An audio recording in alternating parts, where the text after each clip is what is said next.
नमस्कार। आज के दिन में यहाँ जो कार्यक्रम हो रहा है, central railway employees credit cooperative society का 110वां अधिवेशन हो रहा है। 110वां, इसमें बड़ा ध्यान रखने की जरूरत है। 110वां इसका मतलब देश आजाद होने के पहले से 1913 से स्थापित किया हुआ एक सोसाइटी है। एशिया खंड के सबसे बड़े सोसाइटी है।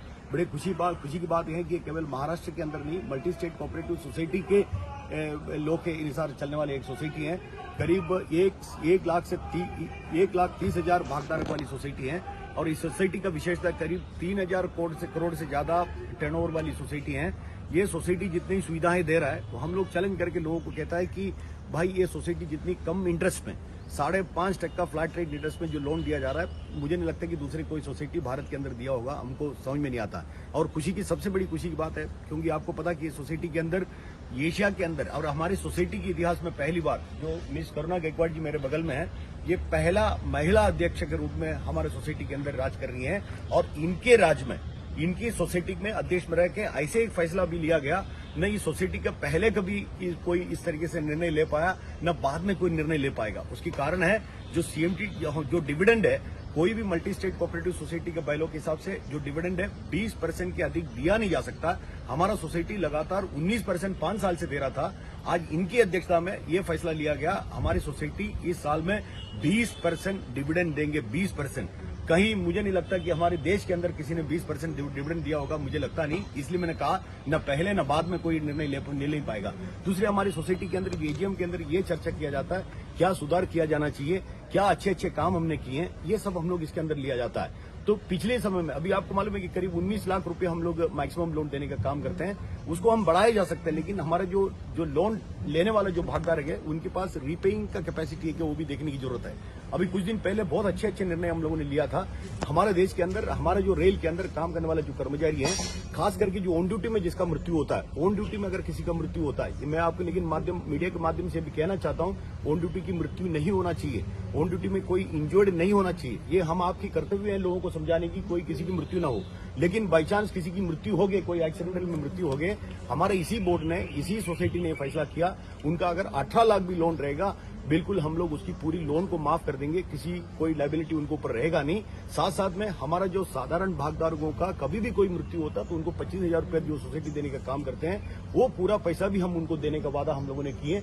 ये 1/1/2023 से हम लोगों ने इसको लागू करने का काम किए।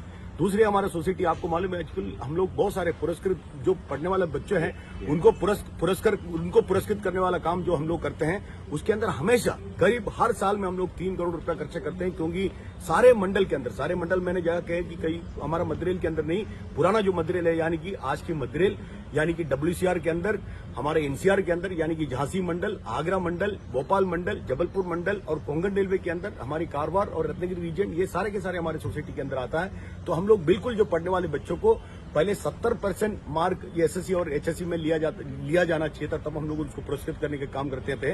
लेकिन हमने डायरेक्ट 70 का 50% में लाने का काम किए। 50% के ऊपर अगर किसी भी भागधारकों को बच्चे को अगर मार्क्स मिलता है, उसको पुरस्कृत करने का काम करेगा। अगर गिनते जाएगा तो इतने सारे हम लोग गिनतियां कर सकते हैं, उसका कोई हिसाब नहीं है। अभी आप अंदर बैठे थे, आपने सुना होगा किसी डेलीगेट बात कर रहे थे कि उन्होंने कहा कि आप लोग फॉर्म देने के बाद अगर उसमें कोई कमियां है तो हम लोगों को मैसेज बाद में मिलता है, इसलिए हमको लोन मिलने में बहुत देरी हो रहा है। लेकिन वो भाई साहब को ये पता नहीं है, क्योंकि वो डेलीगेट होने के बाद में उसको ये पता नहीं है। आज हमारी काउंटर के अंदर फॉर्म देने के बाद वहीं 5 मिनट के अंदर वो फॉर्म पूरा देख के उनको कहा जाता है भाई इसमें क्या कमियां हैं, और कमियां नहीं रहेगा तब उसको स्टाम्प मार के देने के काम करते हैं। दोपहर के बाद में NEFT में उसके अकाउंट पे पैसा जाता है। ये मुझे नहीं लगता कि भारत के अंदर किसी सोसाइटी में, किसी बैंक में सुबह 11 बजे फॉर्म दिया 3 बजे तक कोई लोन जाता होगा, मुझे नहीं लगता।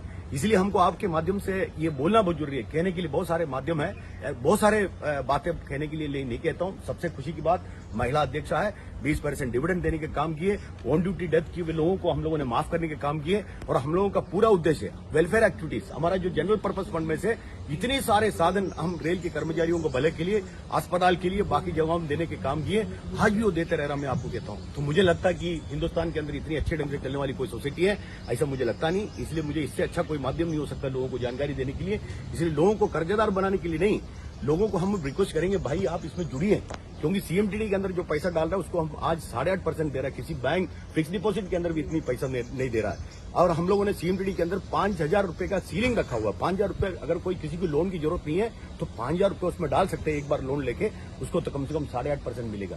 तो कहने के लिए बहुत सारी चीज है, फिर भी आप लोगों ने पूछे, धन्यवाद, बहुत बहुत धन्यवाद आपको। धन्यवाद। मैडम को अध्यक्ष पद के लिए चुना गया तो उसके लिए कुछ खास बधाई संदेश देंगे आज? नहीं मैडम के लिए, क्योंकि पूरी दुनिया के अंदर आपको मालूम है जेंडर इक्वालिटी, हम लोग विमेन एम्पावरमेंट की बात करते हैं, महिलाओं का है ना सशक्तिकरण की बात करता है, तो इससे ज्यादा क्या उदाहरण हो सकता है? एशिया खंड की सबसे बड़ी सोसाइटी के अंदर किसी महिलाओं को अध्यक्ष के रूप में बनाना, उसकी डिसीजन लेना, इससे ज्यादा क्या हो सकता है बताओ? इससे ज्यादा कोई अच्छी महिला कहाँ मिल सकता है? इसलिए मैंने कहा कि उनके लिए भी सौभाग्य है। 20% डिक्लेयर करने का जो सौभाग्य उन्हें प्राप्त हुआ, इसके बाद में किसी को नहीं होने वाला, क्योंकि अभी आने वाला कम कर सकता, बढ़ा नहीं पाएगा, ये मैं आपको पक्का कहता हूँ। धन्यवाद। Thank you.